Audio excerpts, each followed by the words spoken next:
Hello and welcome to Everyday Lessons Every Day. I'm David McBee. Based on my book by the same name, this podcast is for those of us who believe in personal growth and want to improve every day. This is episode 6. You only fail if you don't try. When I first embarked on my journey of self-improvement, I chose books as my resource for everyday lessons. And while they are chock full of amazing wisdom and advice, everyday lessons are truly all around us. Today I found myself watching an old movie that was filled with them.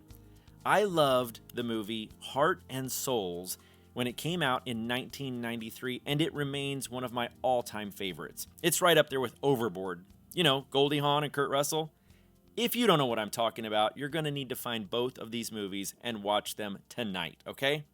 The basic premise of the movie is that 4 ghosts are attached to the main character, Thomas, who is played by Robert Downey Jr.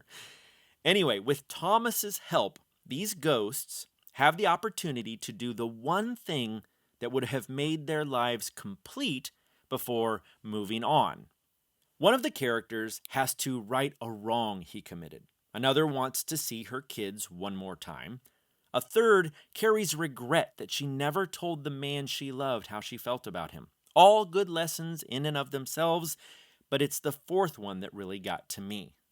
Charles Grodin plays the character of Harrison, who always wanted to be a professional singer. Sadly, he gave up at every audition, never achieving his lifelong dream before dying in a bus accident. Luckily, he is given the chance to take over Thomas's body so that he can sing in front of a live audience. Our characters sneak into a B.B. King concert, and Thomas walks out onto the stage before the show. He asks the audience to rise for the National Anthem, and they look at him like he's crazy, but they stand anyway. Thomas steps up to the microphone, turns back to the ghosts, and says, "Okay, Harrison, I'm all yours." But Harrison panics. Just as he did in life, he starts doubting himself and using the most negative self-talk that you can imagine. What if I fail? And I'll fail. I'm telling you, I always fail. Then my whole life will be a complete failure. By this time in the movie, we've come to love this guy. He's a gentle heart who treats everyone with kindness, but you can see the regret that he carries, and so you feel sad for him. But Thomas challenges him with some tough love, saying, "No offense, Harrison, but you died a failure because you never tried." Cut to a close-up of Harrison's face as he swallows his fear and decides that it's finally time to step up. He takes over Thomas's body, grabs the microphone, and begins singing a perfect rendition of the StarSpangled Banner. B.B. King, who actually has a guest appearance in the movie, has been watching from the wings. He suddenly joins in with a brilliant guitar solo and an encouraging look at this stranger who has just crashed his concert. The band gets involved and Thomas/Harrison sings his heart out. The crowd rises to their feet with thunderous applause. It's a brilliant and beautiful moment. And for the 2nd or 3rd time in the movie, I cry a little bit. I can't help it. I see the happiness and pride in Harrison's face, and I feel like it was me who just sang to that crowd. The bus to heaven rolls onto the stage, invisible to all but Thomas and the ghosts. Harrison hugs his friends, climbs into the bus, and waves goodbye, smiling ear to ear, his life no longer a failure.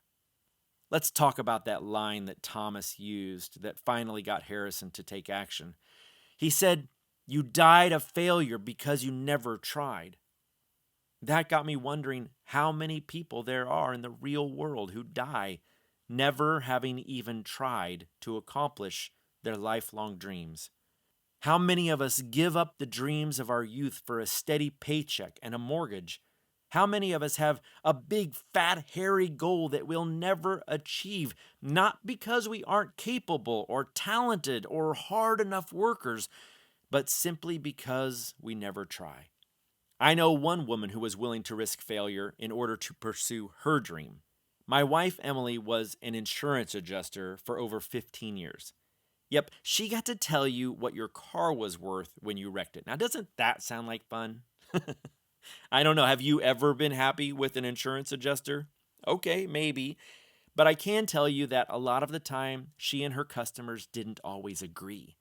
It was a stressful job, but it provided for our family, and so she sucked it up every day and gave 100% to a career that really didn't make her happy.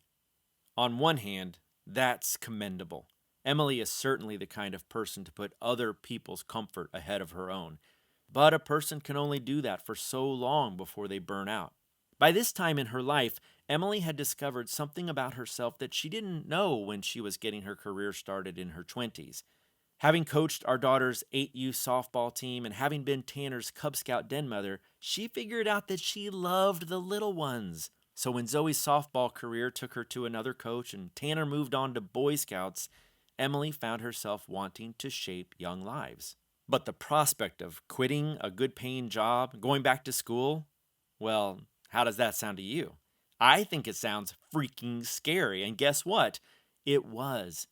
For 3 years, Emily worked full-time and went to school at night to earn her teaching certification.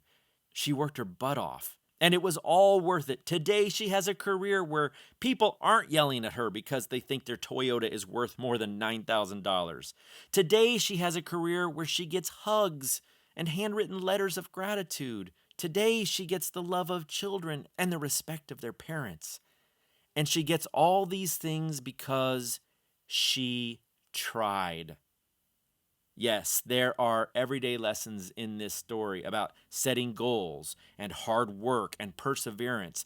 But I know that the hardest part of this giant midlife career change was making the decision to even do it, making the decision to try.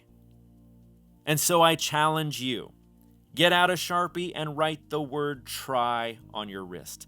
Think about that thing you want but have been putting off.